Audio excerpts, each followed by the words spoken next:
Hello student, good morning, जय श्री राम। आज की तारीख है 23 नवंबर 2023। आज के करंट अफेयर क्वेश्चन में आप सभी का स्वागत है। आप सभी से रिक्वेस्ट है कि प्लीज वीडियो को पूरा देखें, एक लाइक से एक शेयर कमेंट जरूर किया करें। आपको इसका पीडीएफ चाहिए तो इस वीडियो के कमेंट बॉक्स के नीचे मैं अपना टेलीग्राम लिंक दे दूंगा, आप वहां से इसका पीडीएफ डाउनलोड कर सकते हैं। तो चलिए बिना टाइम वेस्ट किए हुए कुमार गौरव सर के करंट अफेयर का रिवीजन करते हैं। तो पहला प्रश्न है, हाल ही में आसियान भारत बाजरा महोत्सव 2023 कहाँ प्रारंभ हुआ? तो आसियान भारत बाजरा महोत्सव कहाँ प्रारंभ हुआ है? इसका सही जवाब हो जाएगा इंडोनेशिया में। ठीक है, ऑप्शन डी सही हो जाएगा। अब व्याख्या देखते हैं। अंतर्राष्ट्रीय बाजरा इसे कहते हैं, या फिर जो है श्री अन्न भी कहते हैं, या मोटा अनाज कहते हैं। तो बाजरे का वर्ष जो है कब घोषित किया गया है? तो 2023 को बाजरे का वर्ष घोषित किया गया है। इसे अंतर्राष्ट्रीय बाजरा कहते हैं, या फिर श्री अन्न या मोटा अनाज मिलेट्स, ये सभी जो है 2023 को घोषित किया गया है। तो आसियान भारत बाजरा महोत्सव 2023 का आयोजन 22 से 26 नवंबर के बीच इसका आयोजन किया जाएगा। और कहाँ पे किया जाएगा? जकार्ता में, जो कि इंडोनेशिया की राजधानी है। इसको भी आप याद रखेंगे। नेक्स्ट देखते हैं कि भारत की तरफ से इसमें कौन भाग ले रहा है। भारत की तरफ से इसमें भाग ले रहा है कृषि मंत्रालय, कृषि कल्याण मंत्रालय इसमें भाग ले रहे हैं, जो कि भारत के कृषि कल्याण मंत्री कौन है? तो नरेंद्र सिंह तोमर इसके मंत्री हैं। इसे भी आप याद रखेंगे। अब देखते हैं आसियान के साथ जो है भारत अब की बार बाजरा महोत्सव आयोजन कर रहा है इंडोनेशिया में। तो अब आसियान का फुल फॉर्म देख लेते हैं। तो आसियान का फुल फॉर्म होता है association of south east Asian nation, ये इसका फुल फॉर्म होता है, ये आप याद रखेंगे। आसियान की स्थापना कब हुई थी? तो इसकी स्थापना हुई थी 1967 में। और इसका हेडक्वार्टर कहाँ है? तो इसका हेडक्वार्टर है जकार्ता, जो कि इंडोनेशिया की राजधानी है। इसमें 11वां देश अभी शामिल हुआ है, जिसका क्या नाम है? तिमोर लिस्ते। तो आसियान में अब कितने देश हो गए हैं? तो आसियान में 11 देश हो गए हैं। आसियान का मेंबर क्या भारत है? तो आसियान का मेंबर भारत नहीं है। तो इसका पहला प्रश्न कंप्लीट हो जाता है। आसियान और भारत महोत्सव, इसका आयोजन जकार्ता में किया गया। आपका सही जवाब हो जाएगा ऑप्शन डी। नेक्स्ट प्रश्न देखते हैं। प्रश्न सेकंड है, हाल ही में तुर्की से आ रहे मालवाहक जहाज, जिसका क्या नाम है? गैलेक्सी लीडर का अपहरण किसने किया है? तो तुर्की से जो है भारत आ रहा मालवाहक जहाज गैलेक्सी लीडर का अपहरण किसने किया है? तो सही जवाब हो जाएगा आपका हुती विद्रोहियों ने इसको जो है अपहरण कर लिया। ठीक है, अब इसकी व्याख्या देख लेते हैं कि इसकी व्याख्या क्या है। इसकी व्याख्या देखते हैं। जहाज का क्या नाम है? Galaxy leader. यह एक मालवाहक जहाज है जो तुर्की से भारत आ रहा था। ठीक है, लेकिन इसी बीच रास्ते में जो है हुती विद्रोहियों ने इसे हाईजैक कर लिया, यानी इसका अपहरण कर लिया, और इस कंफ्यूजन में कर लिया कि यह इजराइल का जहाज है जो भारत जा रहा है। इस भ्रम में जो है हुती विद्रोहियों को लगा कि यह इजराइल का जहाज है, इसलिए उसे जो है किडनैप कर लिया। ठीक है, अब देखते हैं कि जो है इसकी लोकेशन कहाँ है और ये कहाँ पर इसको मतलब अपहरण इसका हाईजैक कहाँ पे किए थे। तो आपको ये पता है कि ये जो है अफ्रीका महाद्वीप है, और इसके बाद ये अफ्रीका महाद्वीप हो जाता है। और यहाँ पे जो है कौन सा देश है? यहाँ पे यमन है, इराक, ओमान है, और ये आपका सऊदी अरब है। तो ये 3 पॉइंट यमन, ओमान और सऊदी अरब, ये यहाँ पे स्थित है। और वहीं तुर्की कहाँ पे स्थित है? तुर्की आपका यहाँ पर स्थित है। ठीक है, और यहीं पर जो है जॉर्डन और इजराइल, ये सभी देश जो है यहाँ पे स्थित हैं। तो जहाज जो है, और ये कौन सा सागर है? ये सागर है आपका, ये पूरा सागर है भूमध्य सागर। ठीक है, ये आपका भूमध्य सागर है। यहाँ से जो है इनकी शिप जो है आगे बढ़ती रही, और इसके बाद इस पॉइंट पे जब आई, यहाँ पर जो है कौन सा देश है? यहाँ पे इजराइल, मिस्र है, और यहाँ पे सऊदी अरब है। ठीक है, तो इसी बीच में ये संधि कौन सी है? ये नहर कौन सा है? तो ये नहर है स्वेज नहर। इसको आप याद रखेंगे, अभी हम और अच्छे से एक्सप्लेन करेंगे, आप बस देखते रहें। तो इधर से जो जहाज आया और स्वेज नहर को पार करके और इस सागर में पहुंचा। ये कौन सा सागर है? तो ये लाल सागर है। कौन सा? ये लाल सागर है। तो ये लाल सागर हो जाता है। इसके बाद यहाँ भी एक संधि है, इसके बाद ये कौन सा सागर हो जाता है? तो ये अरब सागर हो जाता है। लेकिन ये जो है यमन के करीब होने के कारण इसे कहते हैं अदन की खाड़ी। तो ये हो जाता है आपका अदन की खाड़ी। तो जहाज यहाँ से निकला भूमध्य सागर से, इसके बाद लाल सागर में प्रवेश किया, यहीं पर इसको हाईजैक कर लेते हैं हुती विद्रोही। फिर इसके बाद जो है ये चर्चा में आ जाता है। तो आपका सही जवाब क्या हो जाएगा, जो तुर्की से भारत आ रहा था जहाज जिसका नाम था गैलेक्सी लीडर, उसे हूती विद्रोहियों ने हाईजैक कर लिया। इस कंफ्यूजन में कि यह जहाज किसका है, इजराइल का। तो आपका ऑप्शन सही हो जाता है ऑप्शन सी।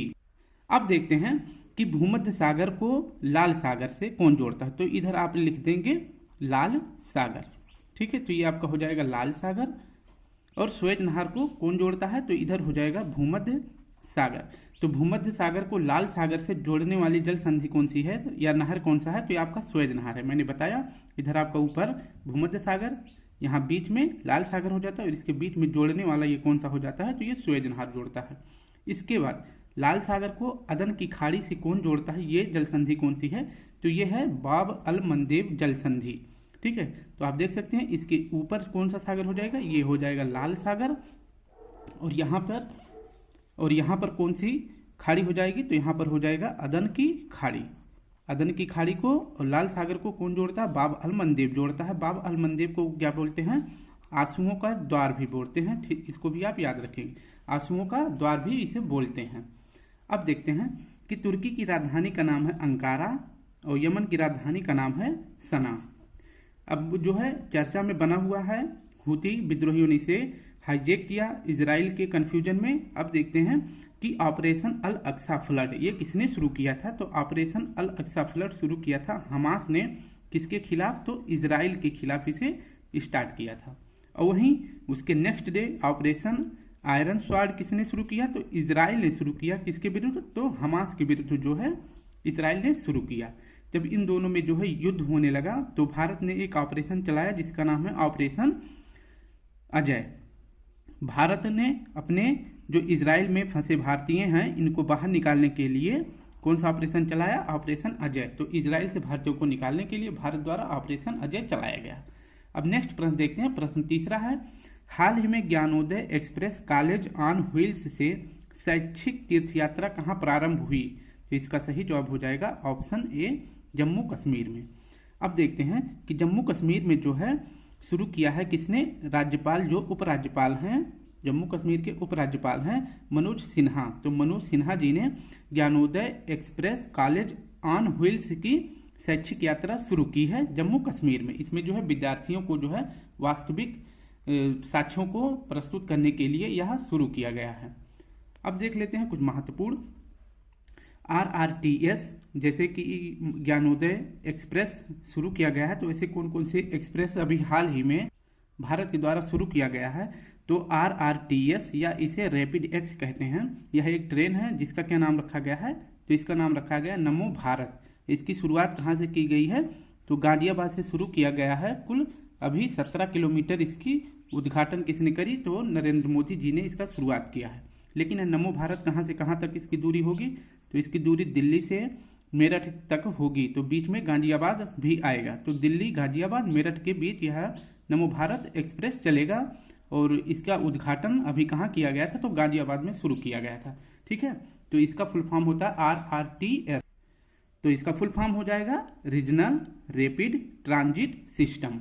अब नेक्स्ट देखते हैं वंदे भारत एक्सप्रेस। इसका पहले क्या नाम था, तो इसका पहले नाम था T18 और इस ट्रेन का निर्माण कहाँ किया गया, तो चेन्नई में किया गया था। और यह पहली बार कहाँ से कहाँ तक इसकी शुरुआत की गई है, तो यह वाराणसी से और दिल्ली के बीच में इसको शुरू किया गया है, ठीक है।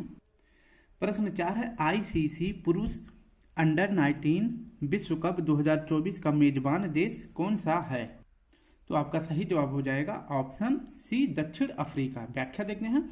ICC male under nineteen world cup 2024 इसका होस्ट पहले कौन सा देश था, तो इसका होस्ट था श्रीलंका।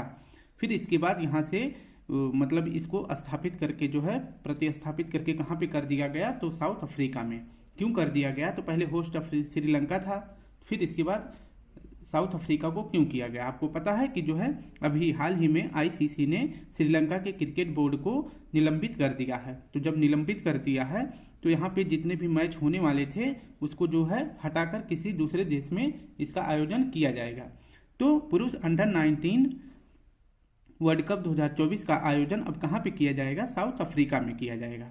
और ये ICC मेल अंडर-19 का क्रम कौन सा है, तो यह 15वें क्रम का है और वहीं जो है 2022 में इसका आयोजन कहाँ किया गया था, तो मेल अंडर 19 का आयोजन किया गया था वेस्ट इंडीज में। इसका विजेता कौन था, तो इसका विजेता था भारत।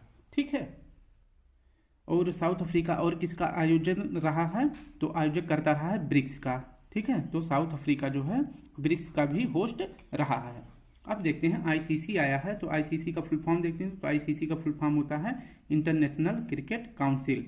इसका हेड कौन है, तो इसके हेड हैं ग्रेग बर्कले जी, और इसकी मतलब इसका हेडक्वार्टर कहाँ है, तो इसका हेडक्वार्टर है दुबई यूएई में। नेक्स्ट प्रश्न देखते हैं, प्रश्न है 5वां। हाल ही में भारत सरकार ने rapid innovation and startup expansion मतलब राइज एक्सेलरेटर कार्यक्रम की शुरुआत किसके सहयोग से की है, तो इसका सही जवाब हो जाएगा ऑप्शन ए ऑस्ट्रेलिया के। तो देखते हैं राइज एक्सेलरेटर कार्यक्रम जो है अभी भारत और ऑस्ट्रेलिया ने मिलकर इसको शुरू किया है। भारत की तरफ से इसमें कौन सम्मिलित है, तो भारत की तरफ से इसमें नीति आयोग इसमें सम्मिलित है। और नीति आयोग जो है किसके तहत जो है यह कार्य करेगा, तो अटल इनोवेशन मिशन के तहत जो है राइज एक्सेलरेटर कार्यक्रम करेगा। ठीक है, तो नीति आयोग ने अटल इनोवेशन मिशन की भी शुरुआत करी है। यह भी क्वेश्चन पूछा गया था यूपीएससी में, यह भी आप ध्यान रखेंगे। अब नीति आयोग आया है, तो नीति आयोग की स्थापना कब होती है, तो नीति आयोग की स्थापना होती है 1 जनवरी 2015 को। और इसके हेड कौन होते हैं, तो वर्तमान में जो पीएम होते हैं वही इसके हेड होते हैं। और इसके उपाध्यक्ष कौन है, तो इसके उपाध्यक्ष हैं वर्तमान में सुमन बेरी जी।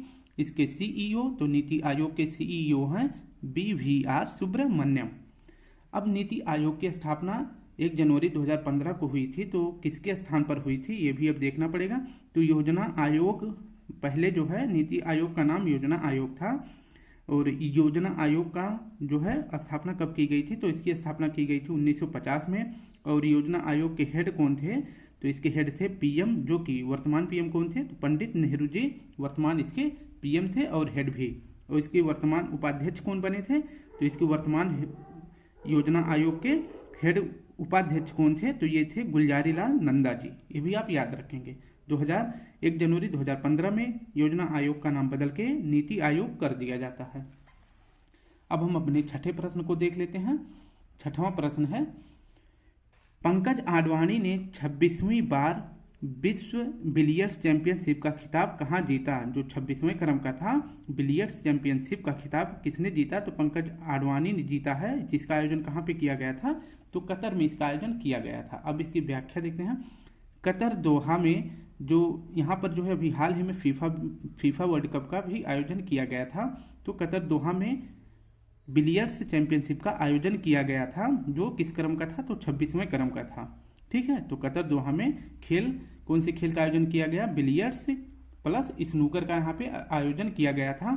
बिलियर्ड्स और स्नूकर के जो खिलाड़ी होते हैं उन्हें क्या कहा जाता है, उन्हें क्यूरेस्ट कहा जाता है। तो अभी हाल ही में बिलियर्ड्स को किसने जीत लिया, तो पंकज आडवाणी ने जीता है। और किसे हराकर, तो सौरभ कोठारी को हराकर जो है पंकज आडवाणी ने 26वें क्रम का बिलियर्ड्स चैंपियनशिप का खिताब जीत लिया है, जिसका आयोजन कहाँ किया गया, कतर दोहा में। प्रश्न 7 है, हाल ही में एसपीजी का निदेशक किसे नियुक्त किया गया है, एसपीजी का निदेशक किसे नियुक्त किया गया है।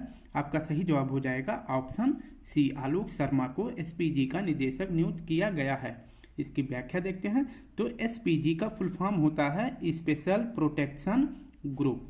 स्पेशल प्रोटेक्शन ग्रुप एसपीजी का ये फुल फॉर्म होता है। और यह किसकी सिक्योरिटी के लिए लगाया जाता है, तो जो पीएम होते हैं, वर्तमान पीएम जो रहेंगे, उसकी सुरक्षा के लिए एसपीजी अपना देखभाल करती है कि उसकी पीएम की रक्षा कैसे करना है। ये सभी का दायित्व किसके हाथ में होता है, तो एसपीजी के हाथों में इसका दायित्व होता है। और ये ब्लैक कपड़े पहनते हैं, इनके पास जो है आधुनिक तकनीकी के हथियार भी होते हैं। और एसपीजी की स्थापना कब की गई थी, तो इंदिरा गांधी की मृत्यु जब हुई थी दुर्घटना में, मतलब गोलियों से इनको इंदिरा गांधी जी को मार दिया गया था, तो उसी के उपरांत जो है पीएम की रक्षा करने के लिए एसपीजी की नियुक्ति होती है। ठीक है, तो इसकी नियुक्ति मतलब कब होती है, इसकी स्थापना कब होती है, तो एसपीजी की स्थापना होती है 1985 में। वर्तमान में एसपीजी के निदेशक किसे बनाया गया है, तो यह बनाया गया आलोक शर्मा को। और ये क्या है, तो ये आईपीएस अधिकारी हैं, सीनियर आईपीएस अधिकारी हैं। एसपीजी का जो है आदर्श वाक्य क्या है, तो एसपीजी का आदर्श वाक्य है शौर्यम समर्पणम सुरक्षणम। ठीक है, तो ये एसपीजी का आदर्श वाक्य है, इसे भी आप याद रखेंगे। दो और निदेशक के बारे में पढ़ लेते हैं। जैसे प्रवीण सूद किसके हेड बनाए गए हैं, तो ये सीबीआई के हेड बनाए गए हैं प्रवीण सूद, और प्रवीण कुमार श्रीवास्तव ये किसके हेड बनाए गए हैं, तो सीबीसी यानी सेंट्रल विजिलेंस कमीशन के हेड कौन बने हैं, तो ये प्रवीण कुमार श्रीवास्तव जी बनाए गए हैं। प्रश्न 8वां देख लेते हैं। हाल ही में भारतीय मसाला अनुसंधान संस्थान कोझिकोड ने काली मिर्च की कौन सी नई किस्म विकसित की है, तो इसका सही जवाब हो जाएगा IISR चंद्रा।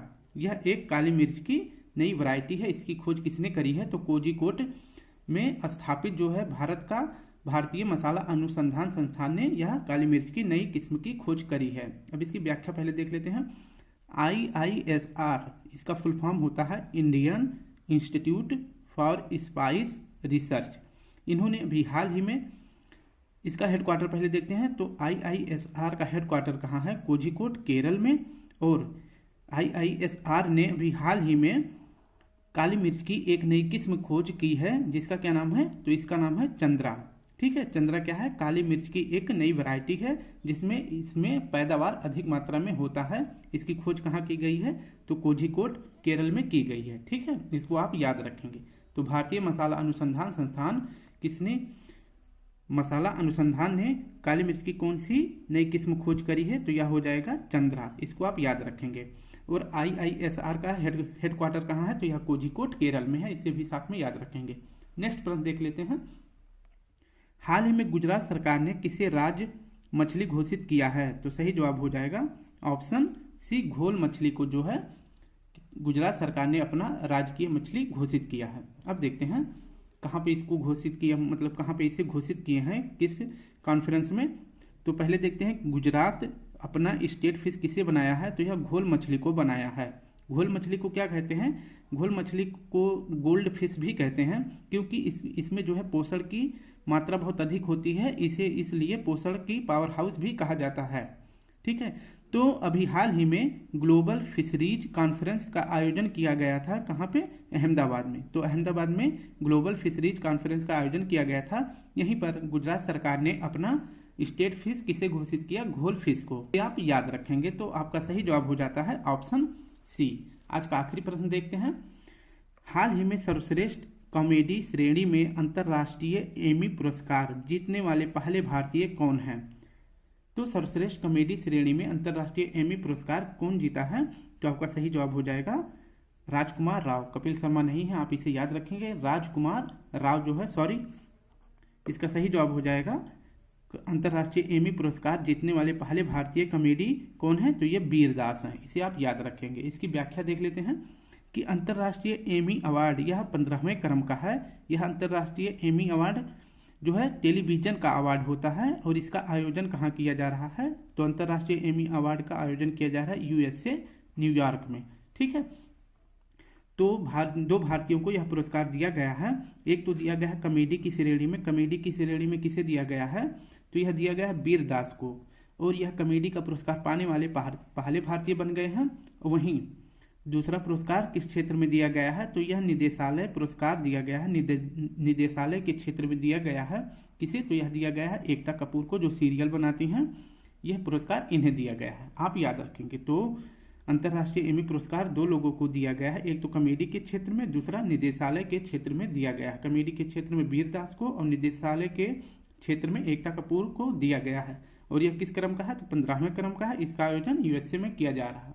तो स्टूडेंट, इस प्रकार से हमने 10 क्वेश्चन अपने सॉल्व कर लिए हैं। आप सभी से रिक्वेस्ट है प्लीज वीडियो को लाइक शेयर कमेंट जरूर करें। कल फिर मिलते हैं नए करंट अफेयर के साथ, तब तक के लिए आप सभी को जय हिंद जय भारत।